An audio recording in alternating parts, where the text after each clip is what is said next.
Coisas que você não reparou, ideias descartadas, como tudo foi feito. Eu sou o Júnior Dino e na análise de hoje vou te contar tudo sobre Jurassic Park. Então assiste o vídeo inteiro para não perder nenhum detalhe. Você gosta de filmes de monstros e animais assassinos? Então se inscreva no Dino Show e ative o sininho para não perder os próximos vídeos. Jurassic Park foi baseado no livro de Michael Crichton, publicado em 1990. Michael também escreveu o roteiro do filme ao lado do David Koepp. Juntos, eles criaram uma história mais apropriada para toda a família, porque o livro é bastante sombrio e violento. A direção é de Steven Spielberg. O filme já começa com uma cena tensa que eu morri de medo quando era criança. Vemos alguma coisa sendo transportada para um cercado. Começa um ataque aterrorizante. É o Spielberg causando terror mesmo sem mostrar um monstro. Isso é algo que ele aprendeu muito bem no Tubarão. Essa cena do esqueleto sendo escavado me lembra o VHS fóssil que o meu pai sempre alugava. O paleontólogo Alan Grant é vivido pelo Sam Neill e a paleobotânica Alice Sutter é vivida pela Laura Dern. O Arnold Schwarzenegger foi considerado para o papel de Grant. Imagina a loucura que seria isso. Alan foi inspirado no paleontólogo Jack Horner, que serviu de consultor para esse filme. É interessante como as pessoas riem quando Grant diz que os dinossauros viraram pássaros. Até hoje muita gente ainda não acredita nisso. Alan aterroriza o garoto contando o jeito sinistro que os raptores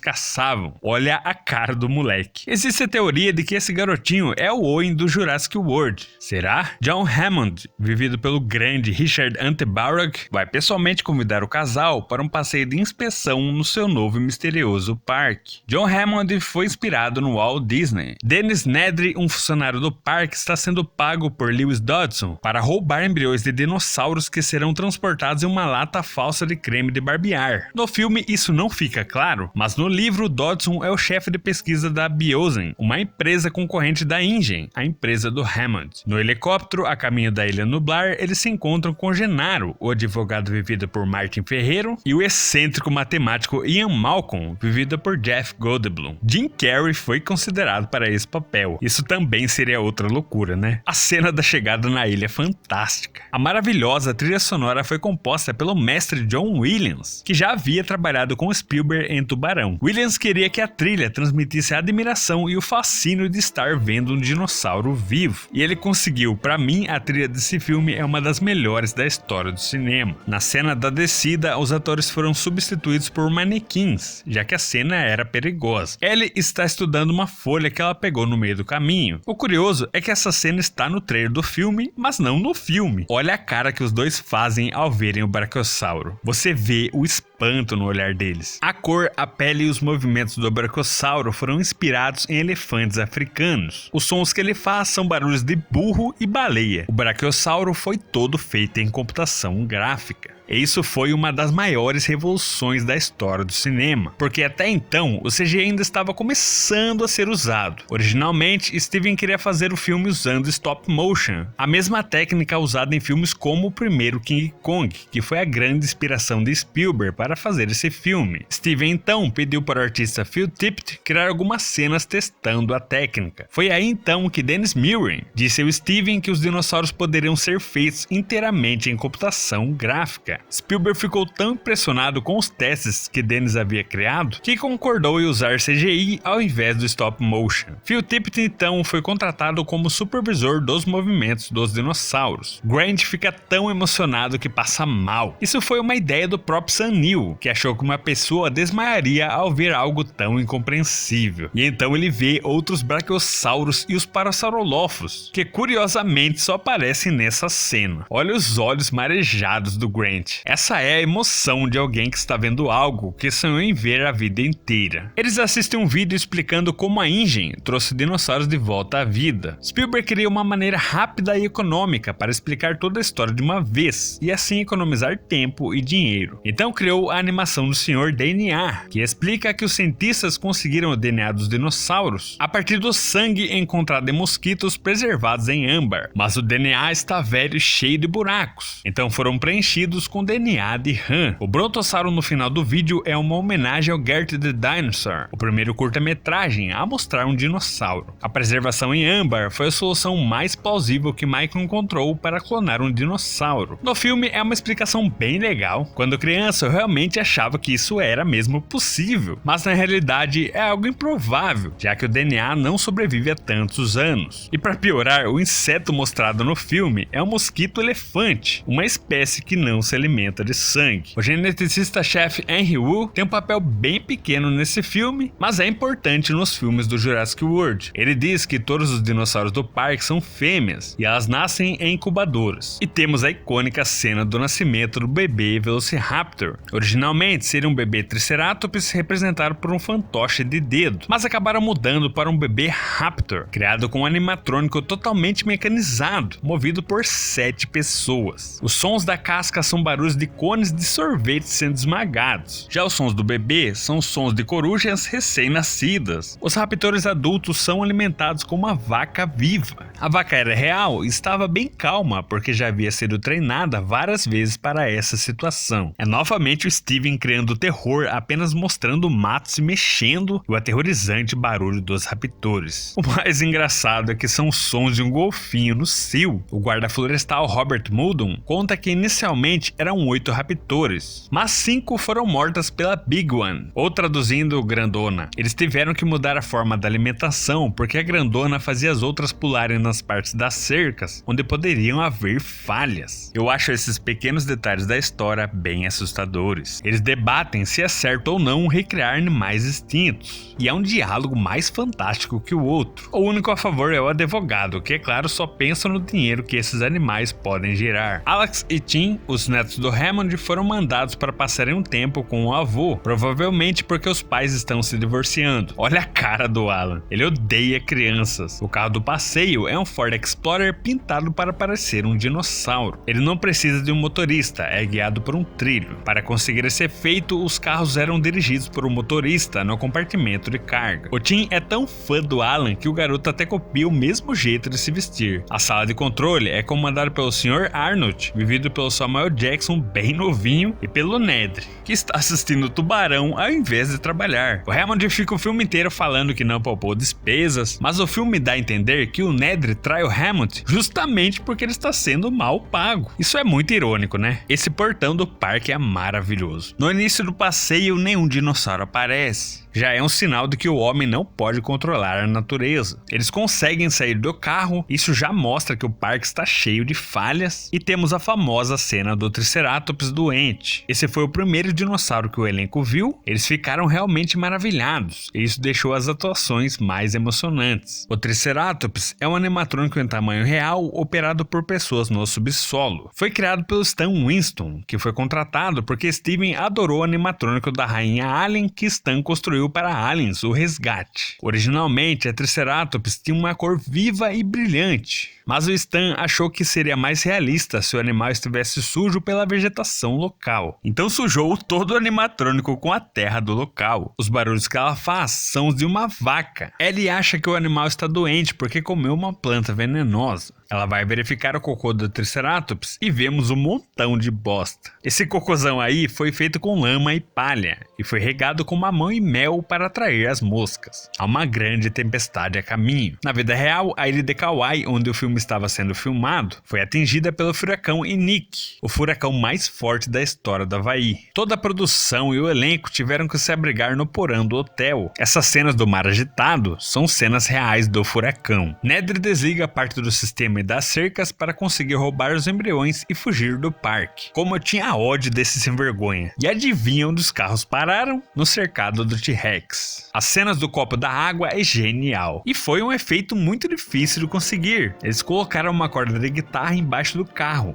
e foi tocado para conseguir uma vibração de baixo para cima. Mais cedo eles haviam colocado uma cabra para atrair o T-Rex. E agora cadê ela? Caiu uma pata dela em cima do carro. Eu adoro o detalhe da mãozinha testando a cerca. Vemos o resto da cabra dentro da boca do T-Rex. Eu adoro como os fios vão sendo arrebentados. Spielberg filmou essa cena de dentro do carro para fazer com que o espectador se sentisse como se estivesse lá com eles. A Rex atravessa o cercado. Essa cena é muito marcante. Ela fica bastante curiosa com os carros, né? A visão dela é ruim, então como os Fords foram pintados para parecerem dinossauros, ela pode achar que os veículos são dois dinossauros que invadiram seu território. Steven queria que os movimentos dela fossem rápidos, porque devagar não é assustador. Essa cena da lanterna também é muito clássica. Ela atacando o carro com as crianças é desesperador. Alan tenta chamar a atenção da Rex com o sinalizador. O Sam Neill disse que se machucou nessa cena, porque as faíscas atingiram seu braço. O Ian dá uma de herói e isso não estava no roteiro. Foi uma ideia do próprio Jeff Goldblum. Eu achei isso bem legal, me fez criar mais empatia pelo personagem. O bonitão do Gennaro havia abandonado as crianças e agora tá sentadinho no vaso rezando, mas é brutalmente abocanhado pela Rex e chacoalhado de um lado para o outro como se fosse um brinquedo. Quando criança, nessa cena eu tapava os olhos com a mão. Lex dá um grito muito alto. A Ariana Richards só conseguiu esse papel porque ela era a garota que gritava mais alto. Eles ficam parados porque Alan diz que a visão dela é baseada em movimentos. Tudo bem, mas ela tem o olfato muito apurado e sentiria o cheiro deles na hora. A teoria é que a Rex sofria de uma infecção nasal. Ela derruba o carro com o Tim dentro como se realmente estivesse expulsando o veículo do seu território. E ela dá o seu grito final sobre uma forte tempestade. Essa cena é linda demais. Os barulhos que ela faz são uma mistura de sons de tigre, crocodilo e um bebê elefante. Foi construído um fantástico animatrônico em tamanho real apelidado de Roberta. A máquina era tão pesada que foi preciso fazer uma reunião de segurança. Assim como em Tubarão, Spielberg também teve problemas com o animatrônico. Durante a cena da chuva, o látex absorveu toda a água e o animatrônico ficava tremendo. Às vezes ligava do nada, no meio do almoço, fazendo a equipe gritar de susto. Então tiveram que construir uma plataforma para proteger a Roberta.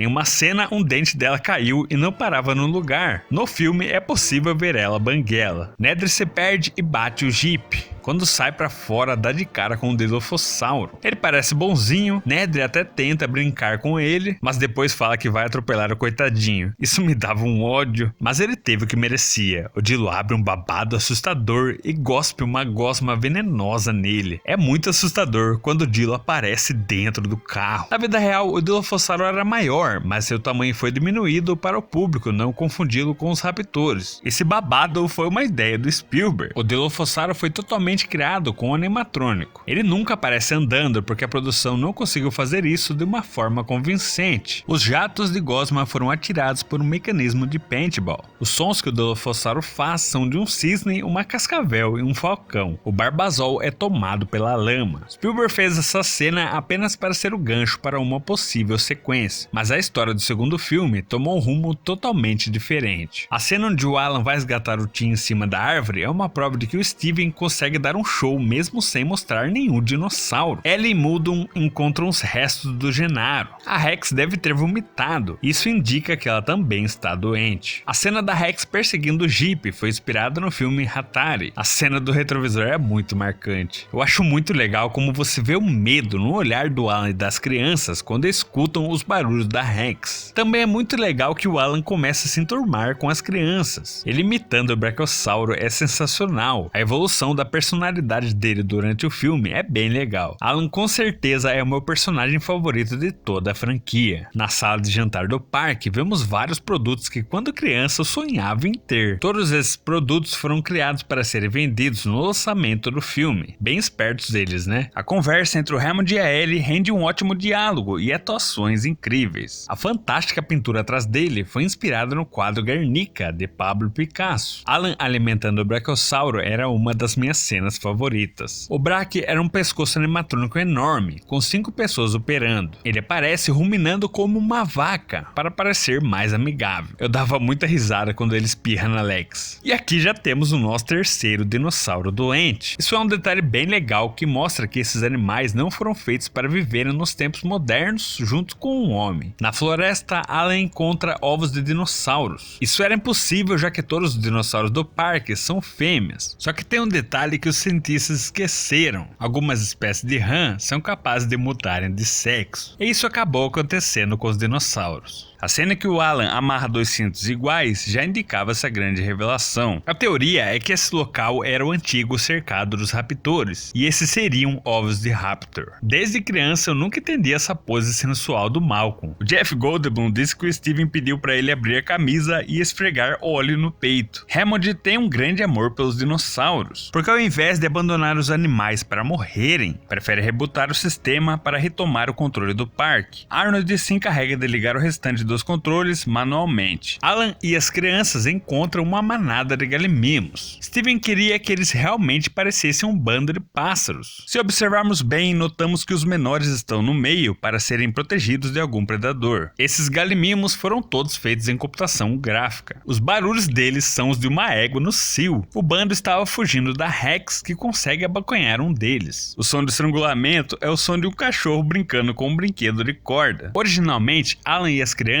viveriam mais aventuras. Lex encontraria um bebê Triceratops e até montaria nele. Foi até criado um animatrônico para essa cena, mas o Spielberg achou que essa cena seria cômica demais e acabou cortando a cena. Eles também serão perseguidos pela Rex em um rio, como acontece no livro, mas a cena foi cortada por questões de orçamento. Ellie e Muldoon vão verificar porque o Arnold ainda não retornou, e para mim começa a melhor parte do filme. Os raptores escaparam. Olha como o Muldoon está suando de nervoso. Alan faz uma piadinha fingindo que levou choque. Ele virou o tiozão do churrasco, né? Eles resolvem escalar a cerca. Ele consegue religar o sistema e o Tim toma um baita choque. E vem o maior susto do filme. O Spielberg adora mostrar o monstro aparecendo do nada. Olha que bicho sinistro. Ela sente uma mãozinha no seu ombro e fica toda aliviada, mas na verdade era só o que sobrou do Arnold. Originalmente, o Arnold iria aparecer sendo morto pelo Raptor, mas o cenário foi destruído pelo furacão e a cena acabou sendo cortada. Mas eu achei que foi melhor assim, a surpresa foi maior. O Raptor atacando a Ellie é macabro demais. Ao filmar com o Raptor, Laura Dern realmente ficou com medo e até chorou de verdade. Esse é o único monstro que me fez sentir medo de verdade. Na vida real, o Velociraptor era bem menor e provavelmente tinha penas. Jack Horner sugeriu um visual com penas, mas Spielberg disse que penas não são assustadoras. Steven também queria que o Raptor fosse alto e ameaçador, então o visual foi inspirado no Deinonychus. E o nome Velociraptor foi mantido porque é mais legal. Eles teriam uma cor tigrada, mas isso foi mudado porque essa cor não reagia bem à luz. Inicialmente, Steven queria que os raptores tivessem uma língua de cobra, mas o Jack Horner não aprovou, já que isso seria contra a ideia dos dinossauros parecerem pássaros. Olha que sinistro esse Raptor na floresta. Muldoon é surpreendido por outro Raptor que surge ao seu lado. Foi exatamente como Alan disse ao garoto. A teoria é que a grandona era o Raptor que estava nos arbustos se usando como isca. Muldoon sabia que tinha que matar ela primeiro. Alan ressuscita o Tim e eles chegam no centro de visitantes. Essa pintura é uma ideia descartada para o visual dos Parasaurolophus. Qual criança nunca sentiu vontade de comer esses doces, hein? Nessa clássica cena da gelatina, a mão da Ariana foi tremida por um membro da equipe para ficar mais convincente. Chegamos a uma das cenas mais tensas e angustiantes que eu já vi. O olho do Raptor aparecendo na porta me arrepia até hoje. Nessa cena foram usados sons de cavalo. O barulho assustador dela chamando sua parceira é na verdade o som de uma tartaruga se acasalando. Os raptores foram interpretados por atores em uma fantasia animatrônica.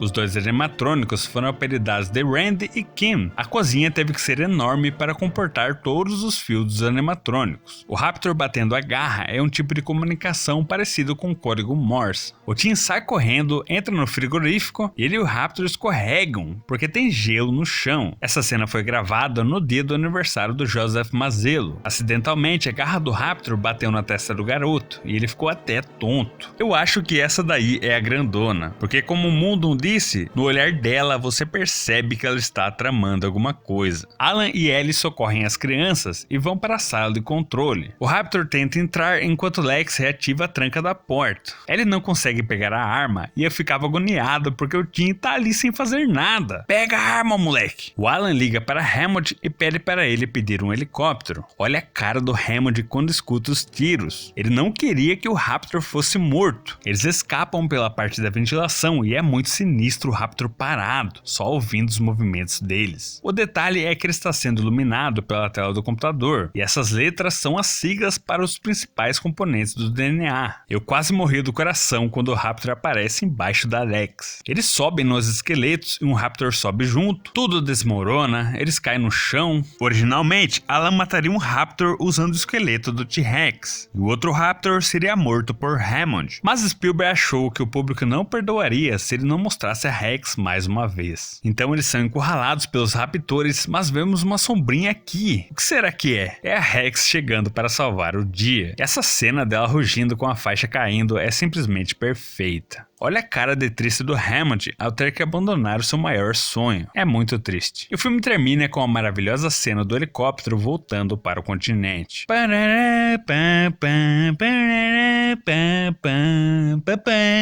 Jurassic Park é uma aula de como fazer cinema. Trouxe efeitos revolucionários, que são bons até hoje. A história, a direção, a produção, os personagens, as atuações, é tudo muito incrível. Esse é um dos melhores filmes que eu já vi na minha vida. Com a sua nota para Jurassic Park e qual a sua cena favorita? Agora é a hora da pergunta e a sua resposta para aparecer no final do próximo vídeo. Qual é o seu dinossauro favorito que apareceu nesse filme? Então um abraço do Dino e até o próximo vídeo.